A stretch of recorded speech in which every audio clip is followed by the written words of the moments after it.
तुमने दुनिया को खिलौना समझ रखा है। पहले संयोग करते हो और फिर उनका वियोग कर देते हो। तड़पने के लिए छोड़ देते हो। ऐसी आदत तुम्हारी क्यों है विधाता?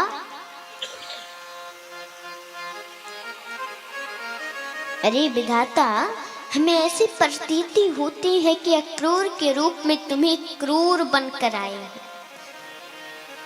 तुम क्रूर हो, इससे बड़ा क्रूरता और क्या होगी कि हमारे प्राणों को तुम हमारे शरीर से निकाल कर ले जा रहे हो। हमारी दोनों आंखों को हमारे शरीर से ले जा रहे हो। कितना मंगलमय दिन होगा मथुरा का, जब कृष्ण वहां पे पधारेंगे तो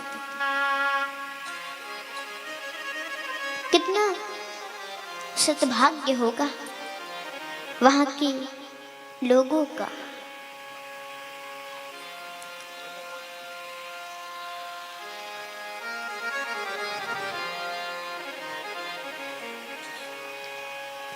कल प्रातः, लेकिन हमारे जीवन का तो काली रात्रि का शुभारंभ होगा और सवेरा तो हम कृष्ण के बिना ही निकालेंगे। तब तक एक गोपी ने कहा कि तुम विधाता को कोस रही हो। लाला तो गए, दौड़ पड़ी गोपियां और रथ के सामने आके लेट गई। एक ने कहा कि ऐसे मत लेटो, बूढ़े बूढ़े बाबा देख रहे हैं। बोली, किम्नो करिष्यन् कुल बांधवा जना। जीवन की बागडोर जब गोविंद को समर्पित कर दी तो इन बंधु बांधवों से क्या डरना, कैसा डर। और जब जाना हुआ तो कृष्ण ने रथ से नीचे उतरे और प्रणाम किया राधा रानी और गोपियों को।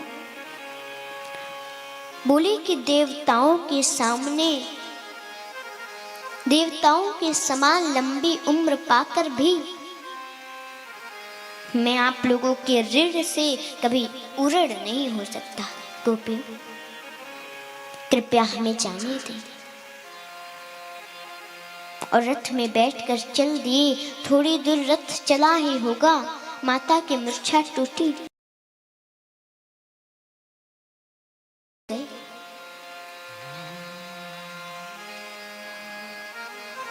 अब तो मैया दौड़ी, अरे रथ रोको, अरे रथ रोको, तनिक रथ रोको तो सही, सुनो तो सही। कृष्ण और बलराम ने जब देखा माँ आ रही है तो तुरंत रथ से कूद पड़ी। माँ ने प्रेम आश्रुओं से गोविंद के सिर को भिगो दिया। अब कृष्ण भी रो रहे हैं, बलराम भी रो रहे हैं और माता जसोदा तो हिलकियों से रो रही है। पूरा ब्रजमंडल रो रहा है, पशु पक्षी भी रो रहे हैं, गाय भी रो रही है। इस सबको लग रहा है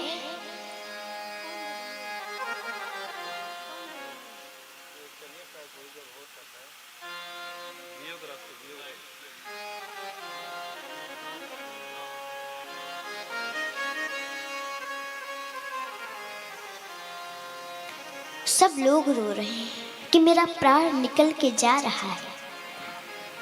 ये सबको लग रहा है।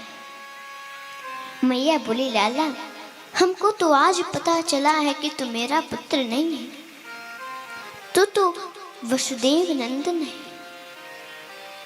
मेरा तुझ पे क्या अधिकार जिसका प्रयोग करके मैं तुमको रुकने का आग्रह करूं। एक निवेदन करना चाहती है ये ग्वालिनी। मैंने एक मिट्टी के मटकी तोड़ने के बदले तुझे ओखल से बांध दिया। हो सके तो ये बात कभी स्मरण मत करना गोविंद। गोविंद चरणों में गिरकर रोते हुए माँ से बोले, माँ मैं दुनिया की हर बात कदाचित भूल सकता हूँ, पर माँ के प्रेम बंधन को भूलना तो मेरे सामर्थ्य से परे है। न चांतर न बहिर्यस्य न पूर्वं न पिचापरं पूर्वापरं बहिस्यान्तर जगतो यो जगज्जया तं मत्वात्मजमव्यक्तं मर्तलिङ्गमधोक्षजं गोपिकोलुखले दाम्ना बबन्धप्राकृतं यथा। जिस ब्रह्म का आदि का पता नहीं, जिसके अंत का पता नहीं, उस अव्यक्त अविनाशी, उस निरीह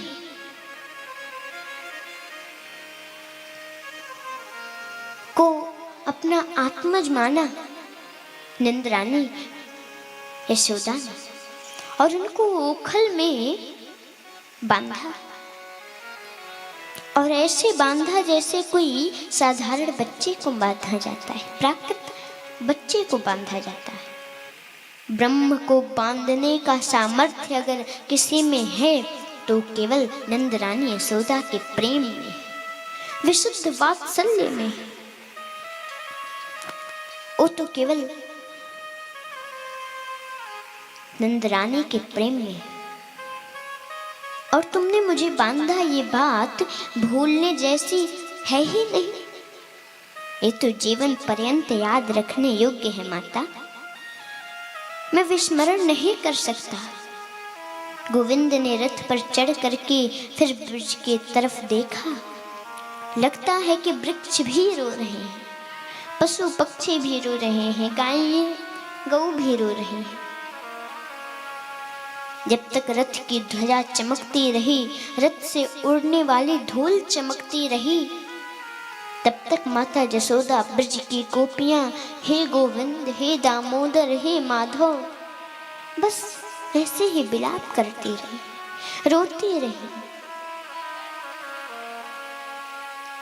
तेरी अखियां हैं जादू भरी, बिहारी मैं तो कब से खड़ी।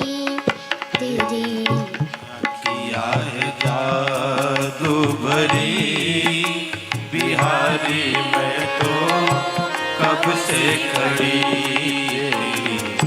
अखियां हैं जादू भरी, बिहारी मैं तो कब से खड़ी। अखियां हैं जादू भरी, बिहारी मैं तो कब से खड़ी।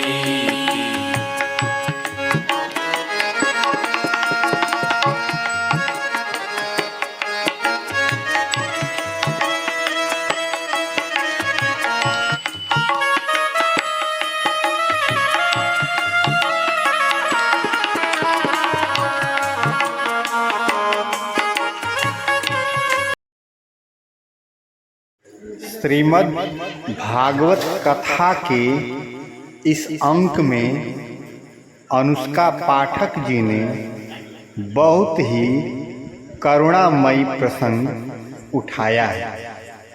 उद्धव और गोपियों का प्रसंग अत्यंत हृदय को झकझोर देने वाला है, जिसमें गोपियां अपने दुख के साथ साथ वृंदावन के सभी पशु पक्षी और माता यशोदा तथा बाबा नंद के दुख को भी कहती हैं, जिसे सुनकर हमारा और आपका हृदय पानी पानी हो जा रहा है। जय श्री कृष्ण।